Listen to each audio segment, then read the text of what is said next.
راجع به دفعه قبل نکته سوالی چیزی دارید بگید بعد شروع کنیم. چه راجع به فیلم چه بگم. یکی این که هفته قبل در مورد وحدت و تضاد صحبت کردیم. خب این اگر نکاش باشه یه توضیح کوچولو دیگه اول بدیم اگر لازم. بعد من این سوال دارم، توی این فیلم ایشکار که اول و آخر فیلم تکست داریم. چی داریم؟ متن داریم. یه متن میاد یه توضیح در مورد فیلم میده، آخرش هم دوباره یه توضیح میده که این اتفاقا افتاد بعد 2 سال فلان. این متن هم جزء فرم فیلمه. حتما. حساب میشه مثل آهنگ و بقیه چیزای دیگه. بگو عزیز. ما در واسه دوستی دوستمون داشتم این انتقاد داشتیم. ولی متوجه شدم شرط میکنم اگر اون دو تا بچه نمیدن شاید اون خانواده رو به اون دست نمیده. ولی اون مشکلی دارن با این نحوهی که اصلا شما می‌واسطن ولی در واقع آقای گلمطلبی من داخل مجله فیلم اصلا می‌نویسن.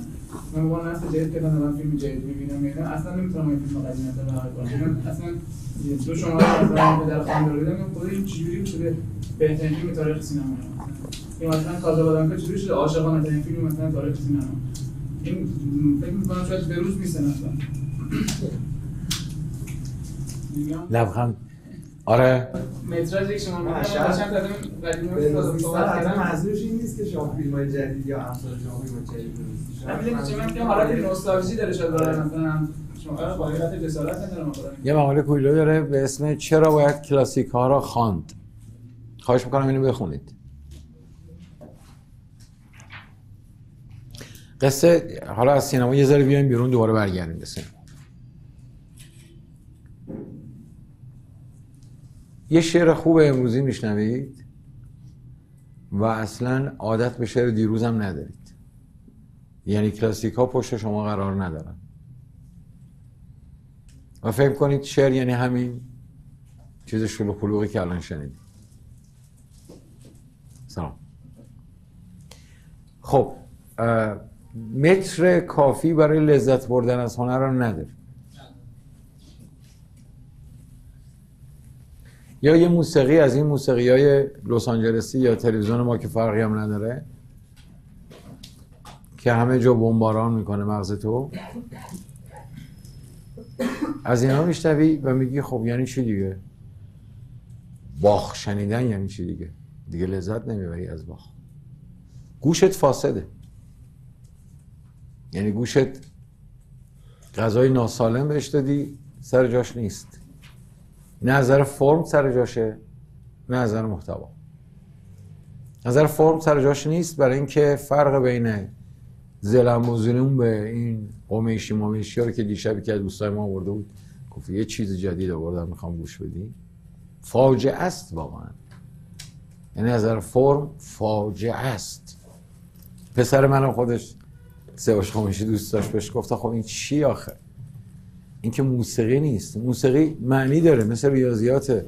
به نظر من سینما مثل ریاضیاته.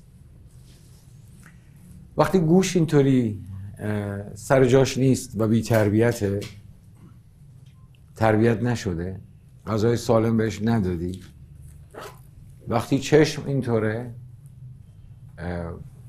خب اصلا تشخیص غذای سالم از غذای ناسالم هم هنوز نمیدونی. کلاسیک ها همه سالمه؟ نه، سال خوبیه. ممکنه یه فیلم قدیمی باشه ولی کلاسیک نباشه. وقتی میگیم کلاسیک یعنی تو تاریخ مونده. یه سری تقسیم بندی میکنن بعضی از دوستان. فیلم کلاسیک یعنی چی؟ آره اجازه بده. دوره تو تاریخ جمله. بعضی از دوستان ما که بی سواد هم نیستن یه تقسیم بندی احمقانه دارن.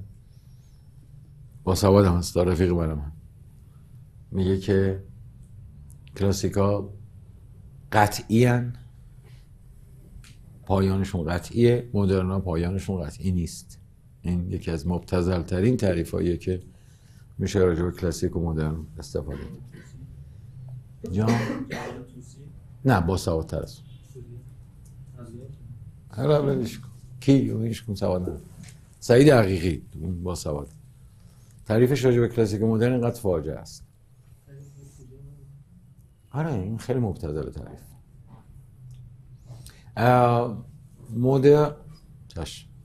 مدرن ها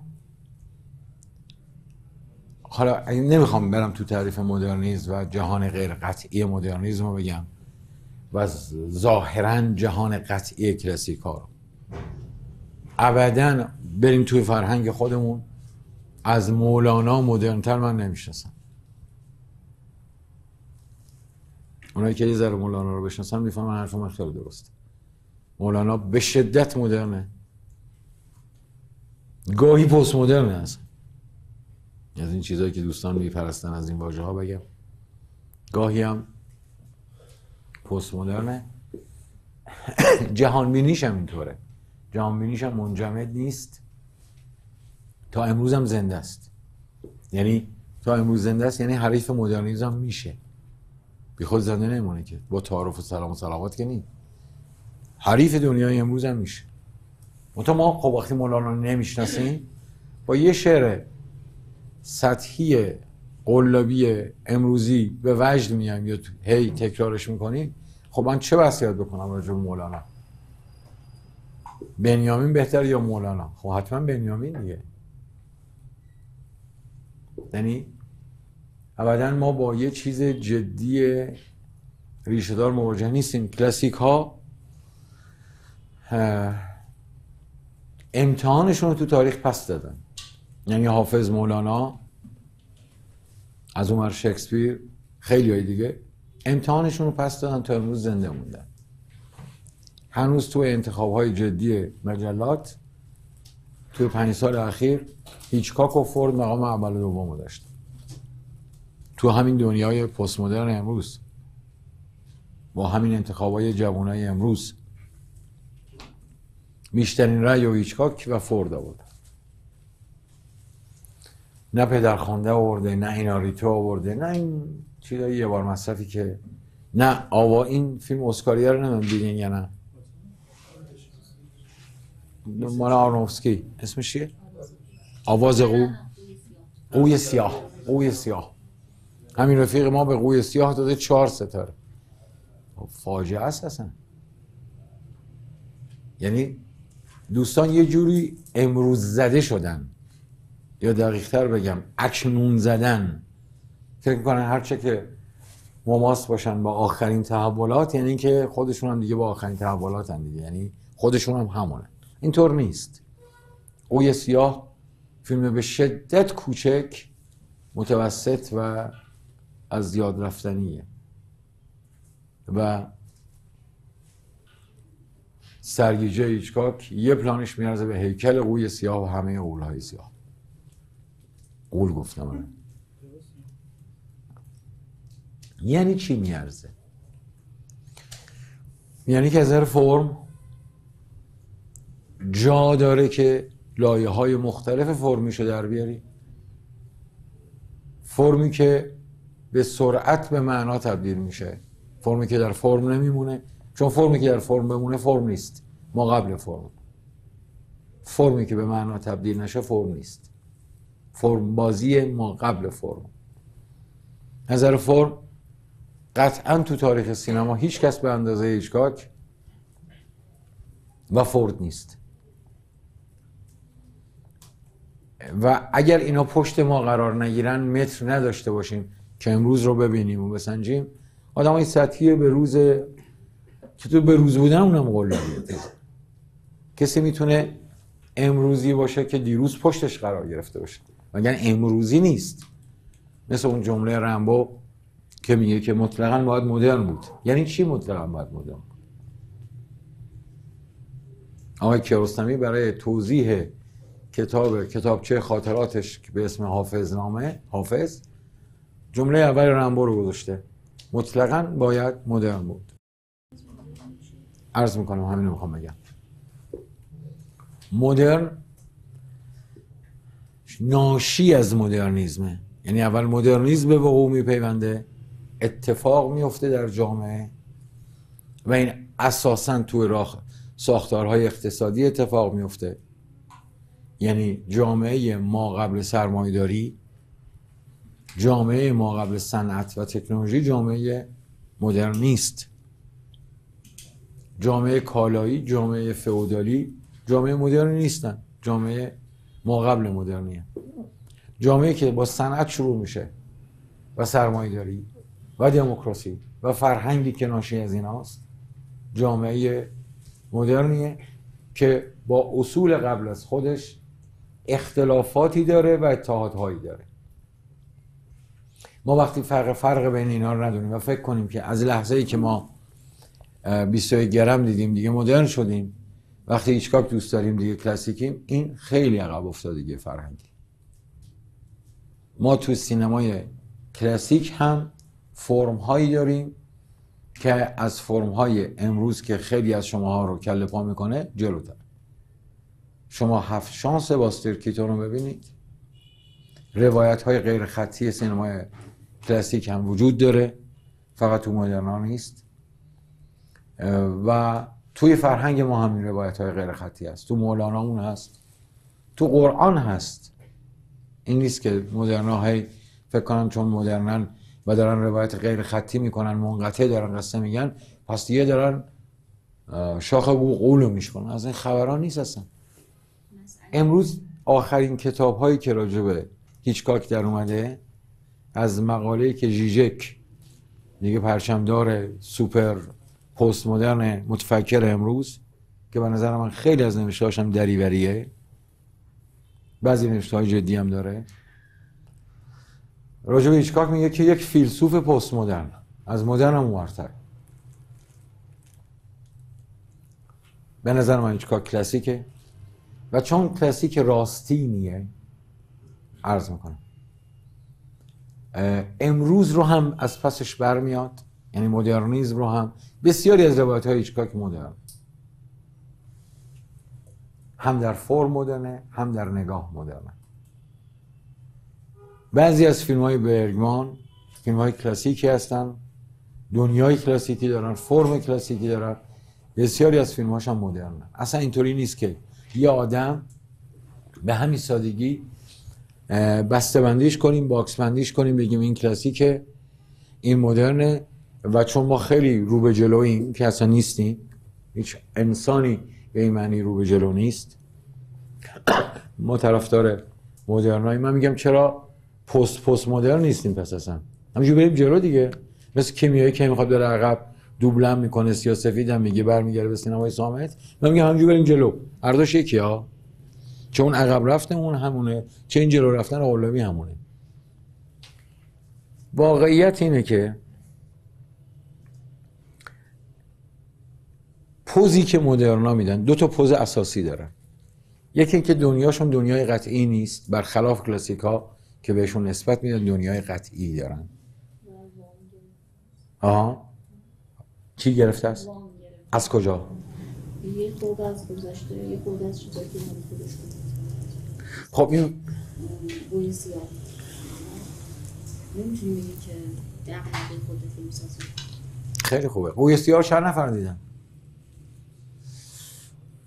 خب قوی سیاه امروز ساخته شده دیگه. این هنوز توش دود نیست، نمیشه. قوی سیاه امروز ساخته شده دیگه، نه؟ آقای آرنوفسکی هم قبلش فیلم‌های چیزی داره دیگه، مثلا مرسی یک رویا و اینا، یه ذره فیلم‌های مدعی مدرن و پست مدرن. قوی سیاه به شدت از نظر نوع کاری غیر مدرن، روایت خطیه، اصلا منقطع نیست، یک روایت خطی از اول تا آخر داره میره پیش. این فرم مدرن نیست، امروز هم ساخته شده. کشتیگیر هم همین. مرسی یک رویا نه، این ور اونوره. بگو. من میخوام در مورد این قضیه یه سوال بپرسم، چون واقعا سوالم میدونم مطرح در مورد رشد یه چند تا چیز میخوام بپرسم. اول معذرت میخوام، من اصلا نمیخوام سوالاتو اصلا نپرسی، ولی بیار تو متن که همینجوری آروم بریم جلو. خب در مورد همین مسئله که دارین توضیح میدین بگو. نمیتونم بعضی توش درک کنم. یعنی به نظرم میادش که داریم خیلی فرمولیش میکنیم. سعی میکنیم. داژبیل اثر کلاسیکیه. من قوی سیاه هم نگفتم کلاسیکه. من راجع به هیچ فیلم امروزی که آیا نمیشه یه فیلمی سال 2010 ساخته باشه و کلاسیک باشه؟ نه. خوبه میگم نه. کلاسیک که میگیم معنیش این نیست که روایت خطی فقط داره. هست دیگه، الان اون قوی سیاه جایزه اسکار رو گرفته، روایتش هم خطیه، اصلا به گذشته بر نمیگره، اصلا منقطع حرف نمیزنه، اصلا تیکه تیکه روایت نمیکنه. کلاسیک به معنی کامل بودن هم هست. آفرین. به معنی کامل بودن، گذر از زمان بر زمان هم فائق شدن هست. هیچ اثر امروزی کلاسیک نیست مطلقاً، مگر امروزی یعنی امروز ساخته شده باشه. مطلقاً نیست. آفرین به تو، آفرین به تو، آفرین. گذر زمان نشون میده که این غیر از فرمی که عرض کردم ویژگی‌های مدرن و ایناست. گذر زمان نشون میده که این یارا و تحمل زمان رو داره در کنار کلاسیک ها بیسته یا نه. پدرخوانده جز معدود فیلماییه که این تحمل رو کرد. فیلم دهه 70 هنوز زنده است. تعریف کنید کلاسیک اینی که فیلمی که در تاریخ بمونه. نه، من چند تا چیز گفتم، این آخرش بود. بعد حالا اولش که سینما شروع شد ما نمای بسته نداشتیم اصلا. باریکلا. خب اینو از باب افاضه فیض داریم، باب این که میخوام بدونم که آیا علتش این نیست اوایل بعد که میریم جلوتر حتی نماهای بسته که اضافه میشه از ترس که نکنه ارتباط برقرار نکنه با مخاطب، هم نما بازار نشون میدادن هم نما بسته، یعنی ورود به بانک هم اون دو بار اون لحظه رو تکرار میکردن که نکنه این ارتباط برقرار نشه. سینما داشت شکل میگرفت، داشت آروم آروم میخواستن، خیلی میترسیدن که نکنه این پرسپکتیو به هم بخوره، یعنی همین فیلم که داره میره جلو ارتباط برقرار نکنه. هیچکاک سعی میکرد فیلمش یه طوری بزنه انقدر روش فکر بکنه برای اینکه کامل اون ارتباطی که میخواد با مخاطبش برقرار بکنه. اون زمان اینطوری بوده، یعنی شاید علت اینکه این همه فیلم روی لحظهش فکر شده این بوده که نگران این بوده که اگر که حساب شده نباشه فیلم یهو ول بشه. من میگم خب مهمترین چیز یه فیلم اینه که با ما ارتباط برقرار کنه دیگه، یعنی ما وقتی میبینیمش راحت باشیم ببینیمش. چیز دیگه اگه قراره که اون فیلم یه کارکرد اضافه برامون میشه. الان به این نتیجه رسیدن شاید توی بوی سیاه و امثال اینا که آقا لزومی نداره خیلی پابند این اصول بود، بدون اون اصول هم مخاطب ذهنش اونقدر قوی شده که بتونه با فیلم ارتباط برقرار بکنه. این همون ساختار به قول شما کلاسیک غیر خطی گذشته رو بدون اینکه لازم باشه اونقدر روی فرمش کار بکنه میتونه تعریف بکنه بدون اینکه مخاطب اذیت بشه. خوبه؟ حرف داری تو؟ من میگم ارتباط برقرار کردن با راحت بودن فرق میکنه تو دیدن. خیلی مهمه. بعد اینکه قبول میکنه و میپذیره به خاطر اینکه اصولی که گفتن و انقدر خوب درونی کرده که میپذیره، ولی چیزی از اون دستگیرش. این خیلی حرف اساسیه. یعنی چی اصول رو میپذیری؟ ببین قوی سیاه ما دیدیم چند نفر، هیچ کدوم بدمون نیومد. من ناجور سخت گیرم بدم نیومد، به نظرم شخصیت اصلی در آورد. یه رو بعد فیلم تو من تموم شد. من مترم اینه برای فیلم خوبه بعد مدرن کلاسیک، نه مترم اون که موقع دیدنه. بعدش چیه؟ بعدش اینه که وقتی من از سینما اومدم بیرون یا از اون لحظه میتونم آیا تو رو وادار کنم که فیلم رو ببینی؟ نه من از سینما اومدم بیرون یه فیلم دیدم، نمیدونم چیه، کلاسیک مدرنه، امروز دیدم. آیا اون لحظه که از در سینما میام بیرون یه دوربین تلویزیون که معمولا پیش میاد میتونم ترغیب کنم کسی رو که بره فیلمو ببینه یا نه؟ این اولین قدم. هر کی دیده داستان قوی سیاه تعریف کن. یه تیمی که یه رقص بالایی رو به نمایش میذارن برای یه سری مخاطب توی سالونی. بعد توی این نمایش قراره که حالا نمایشنامه‌اش من بگم، من نمیدونم بالا نمایشنامه دارن، از این اصطلاح استفاده میکنم. قراره که این خانومی که نقش اول فیلمه نقش یه قوی سفید توی بال قراره که این کاری که به نمایش میذاره نماد یه قوی سفید باشه. در کنار یه مردی یه نفر اولی میخوان که قوی سیاه و قوی سفید هم با هم بازی کنه. خب این خطیه. آره. بعد این خانم خوبیه، ذات خیلی خوبی داره. برای اینکه بتونه اون قوی سیاه بازی کنه بعد به مرور بد بشه اگه اشتباه نکنه. یعنی برای اینکه اونو بازی کنه باید همزاد پنداری بکنه با اون، به مرور زمان با خودش با اون ذات خوبی که داره با هم دیگه چالش میکنن، خودشو توی دردسر مختلف میبینن. این روال داستان میبره جلو، آخرش هم به مشکل برمیخوره دیگه. این فیلم مهم جایزه اسکاریه که رفیق منتقد ما 4 ستاره داشته. و داستانش هم این نیست. خب وقتی نتونسته داستانش ساده‌شو واسه تو بیان کنی که با زیرنویس هم دیدی و جایزه اسکار هم رو سرته، وقتی نتونسته خلاصه قصه‌ش هم به تو بده، چیه پس؟ بازیگرش جزو 3 تا فیلم مهم اسکاریه، از اون 2 تای دیگه هم خیلی بهتره. یعنی هم از فیلم چر بهتره، هم از اون یکی فیلم از اونها بهتره. خب معلومه دیگه، با یه دقیقه هم میتونیم بفهمی که اول آرونوفسکی آدم مهمتریه، فینچر که داره به کل آره ببین مهمش اینه. اینو داشتم میگفتم برگردیم. از سینما میای بیرون، یه کسی رو، یه نفر رو بتونی ترغیب کنی که بره فیلمو ببین. این اولین قدم. خودت فیلمو تحمل کردی تا آخر، الان هنوز این اشتیاق رو داری که یه نفر رو به فیلم دعوت کنی. ازت میپرسن نظرت چیه، فیلم خوب بود یا بد؟ یه خوب ترغیب میکن. یکی 2 جمله بتونی راجع به این خوب بودن حرف بزنی، خلاصه قصه‌شو درست بیان کنی، جوری بیان کنی که من مشتاق شم برم ببینم. سوار ماشینت میشی، سوار تاکسی میشی، سوار اتوبوس میشی، میری خونه، با دوستات، با زن و بچه‌ت، با پدر مادرت مواجه میشی. کجا بودی؟ سینما بودم. چی دیدی؟ فلان. این فاصله زمانی باز باید بده اجازه بده که اینا رو هم ترغیب کنی برن فیلمو ببینن اگه خوبه. این دومین متر.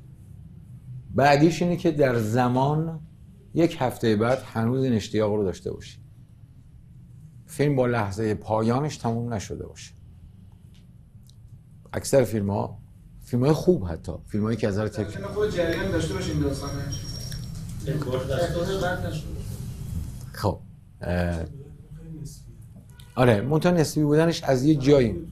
نه نسبی، این خداست که مجموعاً میسازه دیگه. ببین علت این که یه فیلم تو زمان بر تو کار میکنه اینه که هم لحظه رو از پس لحظه برمیاد و بیش از این توان داره از پس هفته و ماه و سال هم برمیاد. ممکنه یه فیلم، من شده این تجربه رو داشتم که یه فیلمی رو که گذاشتم تحلیل کنم، 5 سال بعد دوباره سر کلاس اون فیلم گذاشتم، با همون موضع قبلیم فکر میکردم الان که این فیلمو میذارم دفاع میکنم. وقتی 5 سال بعد دیدم فیلمو دیدم هیچ چی نداره، جون نداره دیگه برام. این فیلم 4 سال 5 سال دوام آورد. درست؟ یه فیلمی هم 2 ساعت دوام میاره. فیلم‌های سینما ایران هم از اون رفیق تو بگیر 3 دقیقه دوام میارن. خب این میزان دوام آوردنه اولین متر است. دومی که زمان رو باید بتونه بگذرونه. یه موقع مد اینه که آقا برای اولین مرتبه شما شنیدید که موقع مرگ اینقدر گرم به ما کم میشه اضافه میشه. هر چیز مهمی هم اصلا نیست. این همه رو کله پا میکنه دیگه. منتقد ایرانی خارجی همه کله پا که آقا این فیلم درباره اینه. این داره نون موضوع رو میخوره.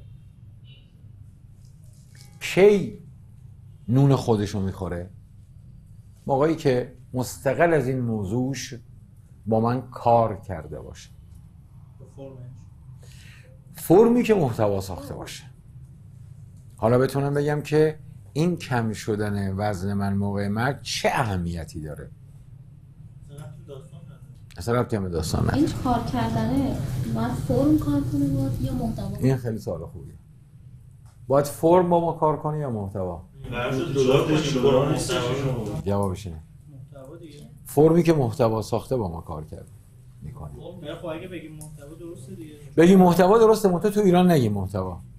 چون از شمقدری بگی تو همه فیلم سازا فکر می‌کنن محتوا قصه است، مضمون فرم چیزی که ما میگیم. محتوایی که ما قبول داریم که دیگه اصلا تفکیک پذیر نیست از فرم.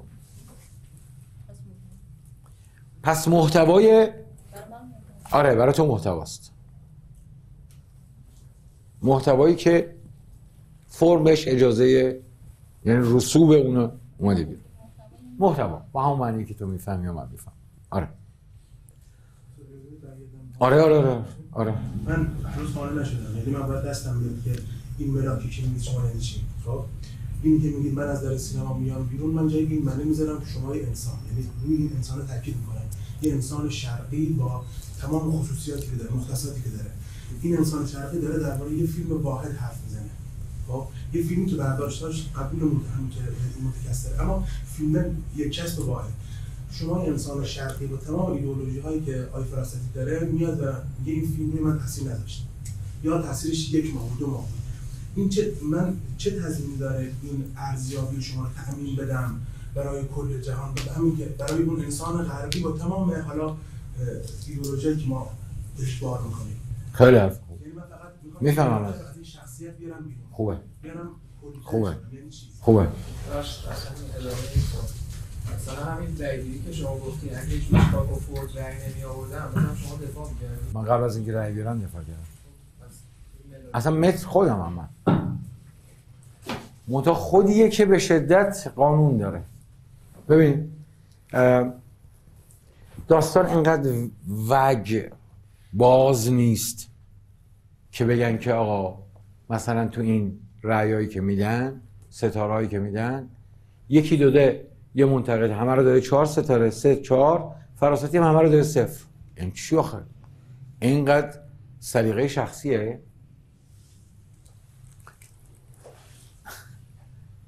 مترمون چیه؟ مترمون ما داریم سعی میکنیم متر پیدا کنیم. تا این فیلم هم تو میگی آقا من از این فیلم با همین مترایی که تو میگی چکش هم زدیم رسیدیم به یه چیزای نزدیک به هم، با همین متر هم از این خوشم نمیاد. دوست ندارم. خیلی هم درسته. ولی مترمون چیه؟ مترمون تأثیری هست که بر ما قراره بذاره. تعریف روز اولمون این بود که هنر باید از طریق فرمش به ما برای ما حس تولید کنه، حسهای ما و عواطف ما رو شارپتر کنه، از طریق این شارپتر کردن، تیزتر کردن احساس و عواطف ما رو یه ذره آدمای بهتری بکنه. این وظیفه هنره، معنیش هم هست. اگه قراره این باشه، روشن هم شد که ما با مواجهه با هنر، در مواجهه با هنر اساساً با دلمون مواجه میشیم باش و بعد با مغزمون. دلایلش هم گفتیم. اینا اون بیس اول این ساختمون است. گفتیم هم که تو دیدن اثر هنری شما به هیچ وجه دنبال پیام نگردید، به هیچ وجه دنبال پیدا کردن حرفهای عظیم نگردیم، بلکه به دنبال این بگردیم که این حرف کوچک، من طرفدار حرفهای کوچکم، این حرف کوچک آیا تونسته درست بیان بشه، رو من اثر بذاره؟ اگر رو من اثر گذاشته باشه امروز و فردا، حتما بیانی داشته که حتما بیانش درسته. ببین بعضی وقتا ما تو ایران به خصوص تو این 30 سال اخیر فکر میکنیم حرف بزرگ بزنیم ما آدم بزرگی میشیم. مرگ دیگه از این بزرگتر که نداریم. عشق، خدا. آره فکر میکنیم این حرفای بزرگ ما رو فیلمساز میکنه یا هنرمند میکنه. اصلا چنین چیزی نیست. حرف کوچک، یه سلام علیک ساده دو دوست بعد از سالها دیدن، یه دعوای زناشویی، یه حادثه که ما رو به خودمون میاره و به نگاه تجدید نظر کننده نسبت به و نکته مشابهش در خودمون و عمیق‌تر کردن ما، اون به نظر من مهمتره. حالا یه آدمی هم با همین نگاه من حرف بزرگ داره بزنه. حرف بزرگش هم به دلیل مد روز نیست. مثلا برگمان همیشه همه فیلماش حرفای بزرگه ولی ادای حرف بزرگ در نمیاره. از بچگی با داس و مرگ و کشیش و کلیسا و اینا مواجه بوده. خب اون حرفا رو داره میزنه. اصلا مهم نیست که این حرفاش بزرگن، مهم اینه که اون چیزایی رو که مسئله‌شن توش رسوب کردن بتونه درست بیان کنه و مسئله ما هم بشه، باورشو به باور ما تبدیل کنه.